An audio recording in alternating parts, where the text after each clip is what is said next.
Elle a fait quoi, cette troisième séance, c'est ça? Je crois qu'elle a la troisième séance. Ouais. Salut l'équipe, nouvelle vidéo. Donc madame a enfin décidé de passer le permis moto. Attendez, je vais essayer de le stabiliser. Donc qu'est-ce que ça fait, petit scène? Je vais vous mettre des images de ça. T'es à quoi? Ta troisième, quatrième séance? 4. Quatrième séance de permis de conduire. Ouais. Et donc t'as vu des progrès, des améliorations? Ah bah oui. Au début c'est compliqué. Le permis moto c'est pas facile. La première heure c'est compliqué. Hein. Moi je comprends qu'il y en ait qui arrêtent la première heure.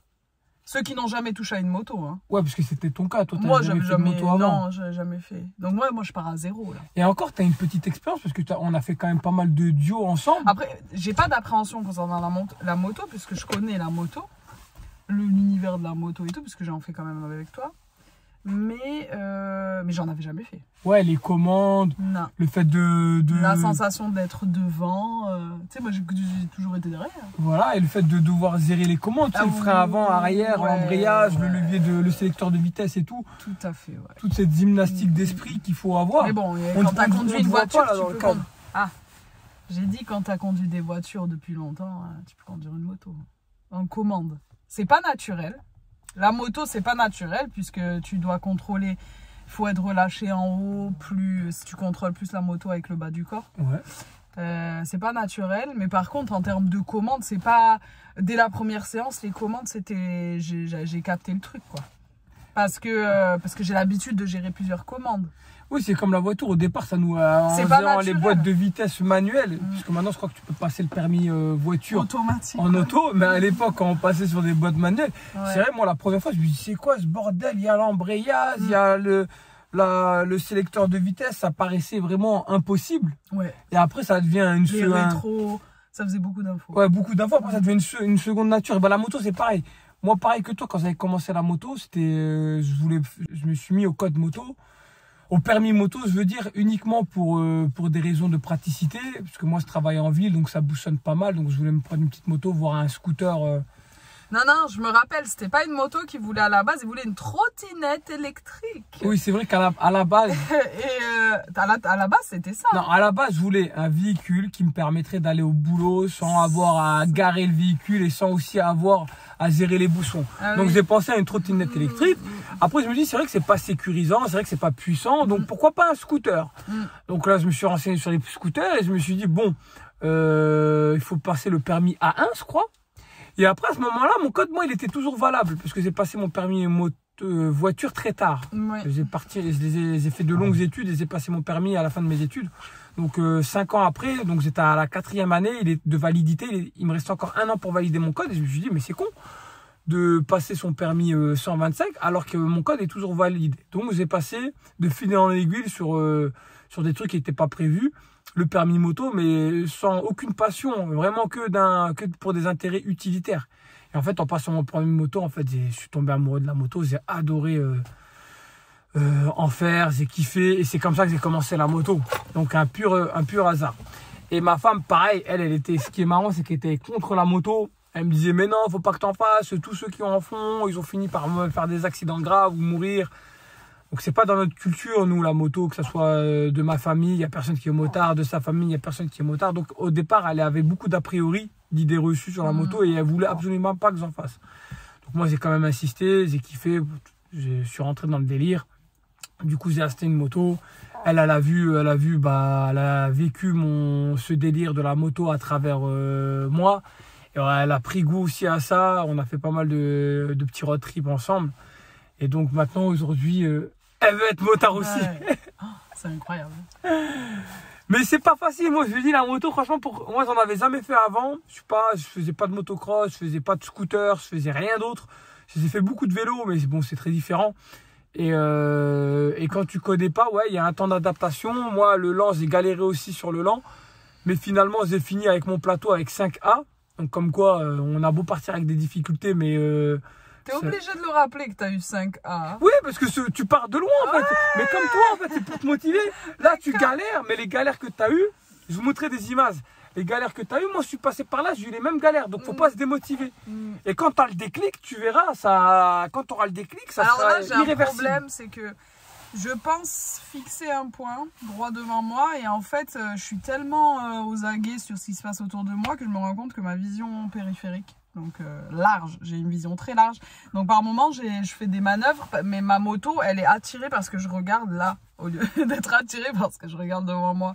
Donc faut vraiment que je reste focus vraiment sur un champ précis, tu vois, genre je regarde au loin précisément et que j'occulte un peu ce qui se passe autour de moi, parce que sinon la moto va là où tu te concentres le plus. Inconsciemment, je suis plus concentrée vers les dangers, mais le moniteur m'a dit que c'était un truc très féminin, ça, que c'était l'instinct de conservation. L'instinct de conservation très prononcé chez les femmes. Donc il m'a dit, ça va...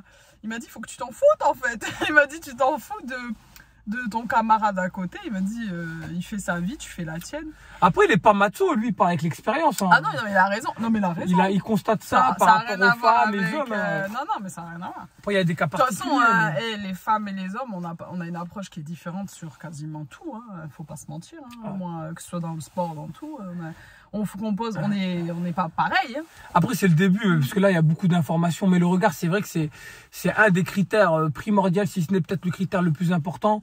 Le regard, le positionnement aussi sur la moto. Il t'a fait travailler aussi le positionnement sur la moto. Et après, gérer les commandes, tout ça en même temps, ça va venir avec la pratique. Hein. Et pour le lent, moi, ce qui m'aide beaucoup, paradoxalement, c'est que lui m'a dit, tu gères que... tu fais avancer ta moto, tu gères que l'embrayage.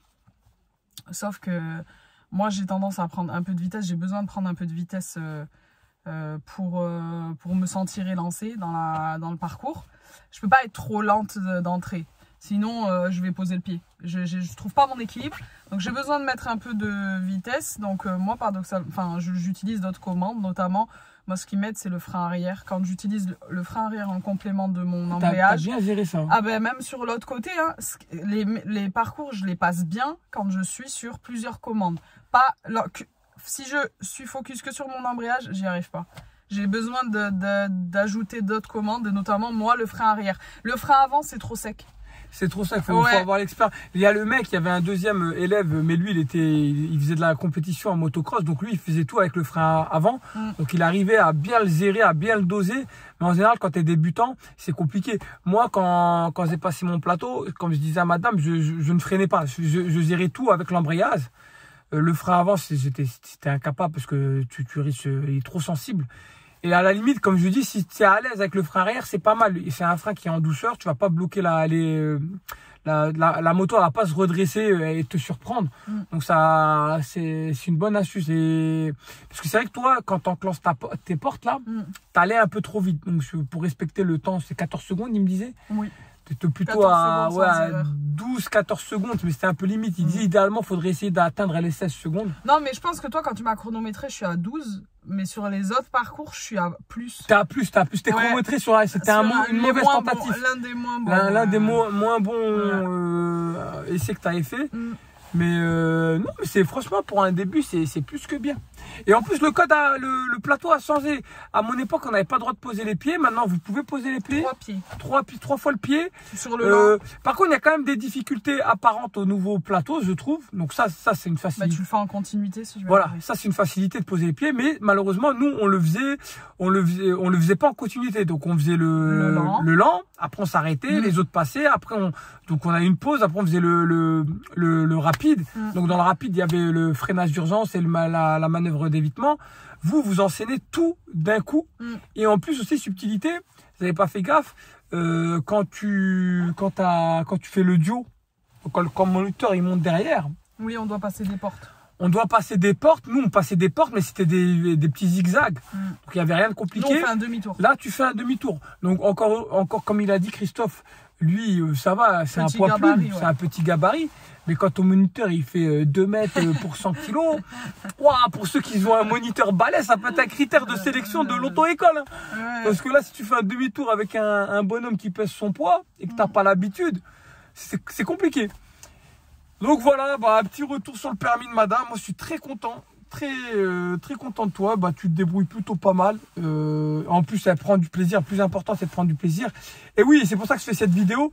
Il faut pas se frustrer parce qu'au départ, on a des blocages. On a l'impression qu'on va jamais les surmonter. C'est normal. C'est normal. Ça concerne tout le monde, à l'exception de ceux qui ont conduit des 125, qui font de la moto cross ou de l'enduro. eux, ils ont des facilités, bah, c'est comme ça, ça reste des motos. Donc, bah, ça reste une moto, hein, ça reste le fonctionnement d'une moto. Hein. Mais tous ceux qui commencent de zéro, un peu comme moi ou comme toi, et ben voilà. Et puis là, je suis sur une KTM 390. Ouais. Mono. Et en fait, moi, il m'a pas dit que c'était une mono et je connaissais pas, tu vois. Et ça pète. Tu vois, quand tu es dessus, tu sens que ça pète.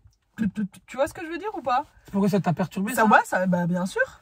Tu la trouves coupleuse, c'est ça? Ouais, et puis ça pète. Ouais. Donc, faut passer les vibrations, c'est ça? Voilà, faut passer le truc du bruit de la moto. Parce que moi, j'ai l'habitude du bruit de la Ténéré.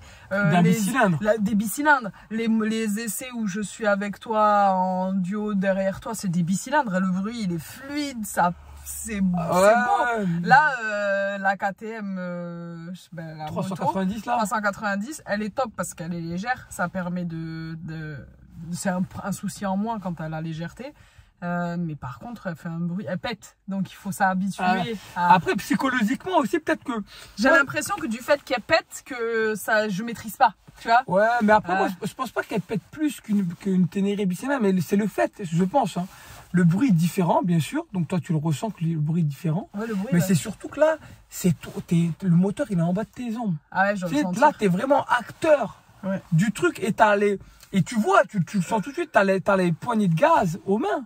Tu vois, tu as la poignée donc, et tu sens la réactivité, la puissance de la moto. Et donc, le bruit, tu vois, tu es connecté avec la moto. Donc, c'est pour ça que c'est peut-être plus intimidant. Mais si je te faisais conduire la T7, là, en bicylindre, peut-être que tu aurais ressenti la même chose. Hein, tu vois, parce que tu es acteur du truc. Je sais pas si tu vois où je veux en venir. Donc, c'est tout de suite intimidant, en fait. Et petite parenthèse, là le plateau, ce qui est bien, c'est que ce qui est bien avec le plateau, c'est que tu vois la majorité des manœuvres que tu vas devoir faire avec une moto, tu vois. C'est des situations que tu peux rencontrer dans le quotidien. Tu les rencontreras jamais à la suite comme ça. Tu feras jamais des situations comme ça. Puis dans le quotidien, tu peux poser le pied. Comme il m'a dit tout à l'heure, t'es pas pénalisé si tu poses un pied au quotidien. Tu vois, s'il faut t'aider de tes pieds, tu t'aides de tes pieds. Donc, je pense que dans le quotidien, la moto, c'est plus facile que le plateau. Par contre, quand il me dit, vas-y, tu peux mettre les pleins gaz et tout, et t'as toute la piste pour toi et tout, et que je pars comme ça, tu vois, je pars avec la moto. Que j'ai juste à faire un demi-tour classique et que j'ai juste à passer mes vitesses, rétrograder, éviter les plots qu'il y a sur le champ et tout, faire mon petit parcours classique. Je me dis, waouh, c'est incroyable. Et encore, quand tu vas devoir rouler dessus en ville, dans des belles routes. Bah ouais, ça n'a rien à voir. Avec une belle météo. Le plateau, le permis moto, le plateau, c'est une corvée. Je pense que par rapport au plaisir que tu prends. Oui. Déjà, quand tu vas faire la conduite, là, tu vas voir, tu vas kiffer. Ah ouais. Mais après, le plateau, c'est quand même bien parce que ça te donne un niveau minimum de maîtrise de la moto. C'est ce que je t'ai dit, c'est bien, ça t'apprend des trucs. Mais c'est pas la sensation, t'as aucune sensation de la moto. Enfin, je sais pas comment te dire. C'est pas l'esprit. La moto, tu vas en faire pour faire de la route. Oui. Quand il te lâche, c'est ça que je veux dire. C'est quand il te lâche et que tu fais ce que tu veux et tout, t'avances. C'est là que tu t'amuses. Ah, c'est trop bien. C'est là que tu t'amuses, bien sûr. Même sur 200 mètres, c'est trop bien. Là, franchement, le permis moto, le seul truc, comme on en avait discuté, le seul truc qui manquerait, en tout cas, du coup, pour moi, mais je pense qu'on est plusieurs à dire la même chose, c'est, tu vois, moi, quand j'ai appris quand j'ai eu mon permis moto, au niveau des virages, j'étais pas à l'aise. C'est vraiment bien prendre un virage correctement. Donc, par sécurité, ce qu'on fait, souvent, on roule à basse vitesse pour pas se faire peur. Et pour pas appréhender ce genre de difficultés, si tu prends un virage à la mauvaise vitesse, ça peut être fatal. Sortie de virage et tout et je trouve que ça, on met pas assez le point là-dessus. Moi, je me suis déjà fait peur quand j'étais jeune permis, 2-3 fois sur des virages où je roulais pas plus vite que ça, tu vois. Mais comme on nous apprend pas vraiment comment, tu vois, on nous dit la théorie, prendre la corde, le point de corde, tout ça, mais ça c'est la théorie. En pratique, on t'apprend pas à le faire. Ça, c'est peut-être un bémol quand tu passes ton permis. Il faudrait peut-être mettre un peu plus l'accent là-dessus, sur la conduite. Mais bon, après, c'est sur route ouverte, donc c'est compliqué. Hein. Mais voilà. Donc, bon, et puis ça, tu avais un mot pour la fin. Excuse-moi, parce que là, en fait, comme il n'y a pas de support, je ne peux pas la poser correctement. Donc, le mot de la fin est petit. Cool. Demain, j'ai 1 heure de conduite.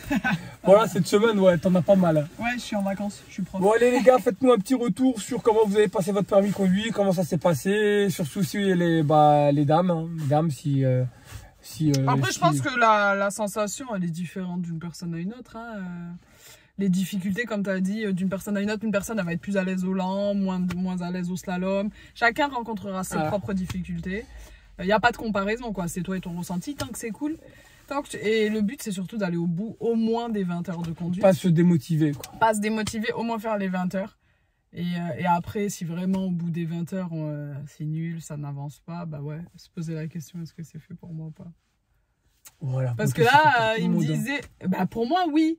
Pour moi, faut pas lâcher l'affaire parce que c'est pas quelque chose de naturel. Mais Christophe me disait que la première heure, il m'a dit, est-ce que tu vas revenir? Parce que la première heure, c'était drôle. Hein. Ah ouais, bah là, tu fais une grosse gifle que mais tu moi, prends. Je m'en fous, tu me connais, je prends pas de gifle. Je savais que ça allait être compliqué. Hein. Et comme tu disais, on a tous des blocages. Moi, j'ai galéré sur le slalom, bizarrement. L'évitement, j'ai jamais galéré sur l'évitement. Le lent, j'ai galéré comme tout le monde. Hein. Forcément, le lent, c'est pas naturel non plus.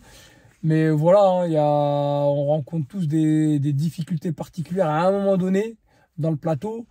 Et à un moment donné, quand on le débloque, bah, c'est comme je dis, c'est irréversible. Une fois que tu as compris le truc, bah, souvent, tu le retentes, tu le réussis quasiment systématiquement. Bon, allez, sur ces belles paroles, les amis, je vous dis... Ça fait 15 minutes, 16 minutes. À la prochaine, ça commence à être long. En plus, je suis avec mon téléphone. Prenez soin de vous et à la prochaine. Ciao!